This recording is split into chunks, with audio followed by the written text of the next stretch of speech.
న్యాయస్థానం అంటే సుప్రీంకోర్టు వ్యాఖ్యానాలు చూస్తూ ఉంటే మన ప్రజాస్వామ్యం అనేక ఆటుపోట్లు ఎదుర్కొంటున్నది.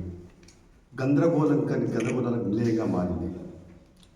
అందులో నేరపూరిత చరిత్ర కలిగినటువంటి వాళ్ళు 5,000 మందిపై కేసులు పెండింగ్లో ఉండేవి వివిధ కోర్టుల్లో, వివిధ రాష్ట్రాలలో. అంటే ప్రజాప్రతినిధులు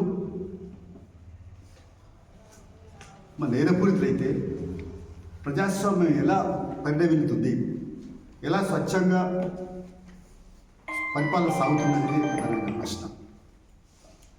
అందులో చూస్తే పార్టీ ఫిరాయింపుల చట్టం, మరొక వైపున చూస్తే ఫిరాయింపుల చట్టం ఒకటి ఉంటే నేరపూరి చరిత్ర కలిగే వాళ్ళు మరొక పౌరుట. ఈ రెండింటి పట్ల కూడా సుప్రీంకోర్టు అనేక సందర్భాలు వ్యాఖ్యానాలు చేస్తూనే వస్తున్నది. కానీ సుప్రీంకోర్టు ఏ సలహాలు ఇచ్చినా ఇంకా కొంతమంది మిగిలిపోయారనేటువంటి ఒక చర్చ, ఓ విమర్శ కనపడుతున్నది. అందుకని ఏదేమైనా నిన్న మరి ముఖ్యమంత్రి గారు మొత్తం ఉప ముఖ్యమంత్రి మంత్రివర్గము లేదా అందరు ఉద్యోగులు కలిసి దీన్ని మళ్ళీ ఏదైతుందో మళ్ళీ రెండవసారి మళ్ళీ రీసర్వే చేయడానికి ఈ 16 నుంచి 25 దాకా రీసర్వే చేయడానికి మళ్ళీ ఆదేశించారు. ఇది మంచి పరిణామంగా నేను భావిస్తున్నాను. ఎందుకంటే హర్షించదగ్గ పరిణామం. ప్రజలందరిలో చర్చ ఉన్నది. అది సర్వే పూర్తి కాలేదని బాగున్నది. రీసర్వే ఇంకా అవకాశం తక్కువ మళ్ళీ చేసుకొని ఇప్పుడు మళ్ళీ పేరు నమోదు చేసుకొని అంటున్నాను. మంచిదే.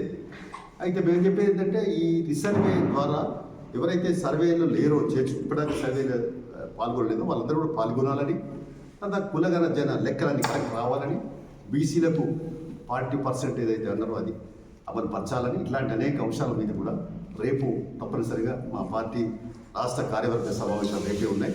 అందరూ కూడా చర్చిస్తాం, మాట్లాడతాం.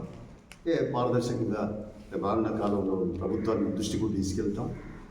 ఈ స్థానిక సంస్థల్లో కానీ, అన్నింటిలో కానీ, ఉద్యోగాల్లో కానీ, విద్యలో కానీ ఈ స్థానిక అనే రిజర్వేషన్ సమన్వయ పద్ధతుల్లో ఒక పకడ్బందీ సిస్టాన్ని ఏర్పాటు చేయాల్సిన అవసరం అని చెప్పి ఈ సందర్భంగా తెలియపరుస్తాం. యాహూ!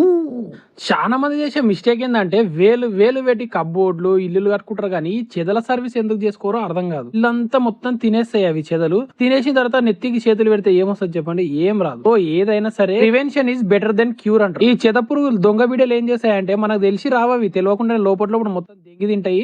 తిన్న తర్వాత ఇల్లంతా మొత్తం ఖరాబ్ అయిపోయిన అయ్యో ఓ కొడుకో ఓర్నాయన అంటే ఏం చేయలేదు. ఇప్పుడు ఇల్లంతా ఖరాబ్ అయిపోయిన తర్వాత చేపించారు అనుకో, ఆ ఖరాబ్ అయింది అయితే వేస్ట్ అయిపోతుంది కదా. అదేదో ముందే చేపించుకున్నారు అనుకోండి, వేస్ట్ కాదనమాట. అది నేను చెప్పేది. ఇందులో చాలా మంది కూడా రేట్లు తక్కువ తీసుకొని కస్టమర్స్ తెలియదు కాబట్టి తక్కువ డోసులు వేసి హార్మ్ఫుల్ కెమికల్స్ వాడి చిన్న బిట్లు వాడి ఏదో గిరాకీ రాదు కాబట్టి చేసి వాడేద్దామని చేస్తున్నారు. అది చాలా తప్పు అనమాట. మేము వాడేది వరల్డ్ వైడ్ గా నెంబర్ 1 కెమికల్స్ వాడతాం. మీకు మా సర్వీస్ కావాలంటే స్క్రీన్ పైన నెంబర్ కి కాంటాక్ట్ చేయండి. మా సర్వీస్ స్పెషాలిటీ ఏంటంటే చిన్నపిల్లలు ఉన్న, పెద్దవాళ్ళు ఉన్న, పెట్స్ ఉన్న ఎవరైనా ఎలాంటి ఎఫెక్ట్ ఉండదు. అంత ఈకో ఫ్రెండ్లీ కెమికల్స్ వాడతాము. అండ్ మేము దీంతో పాటు ప్రతి ఒక్క పెస్ట్ కంట్రోల్ సర్వీస్ చేస్తాం. బొద్దింకలు, ఈగలు, దోమలు అన్ని అడ్డమైన వేసి వాడతాం. ఒక్క మాటలు చెప్పాలంటే పెస్ట్ అన్ని చూసి మమ్మల్ని ఉత్సవం.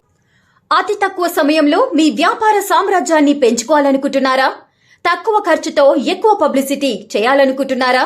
అయితే ఇంకెందుకు ఆలస్యం? మీ జేఎన్టీవీ తెలంగాణ ఛానల్లో అతి తక్కువ ఖర్చుతో ప్రకటనలివ్వండి. అత్యధిక లాభాలను సాధించుకోండి. వ్యాపార, వాణిజ్య, పాఠశాలలు, వైద్యశాలలు, హోటళ్లు, వస్త్ర దుకాణాలు, అన్ని రకాల వ్యాపార ప్రకటనల కొరకు సంప్రదించండి. మా ఫోన్ నంబర్స్ 8558280881 9247896607.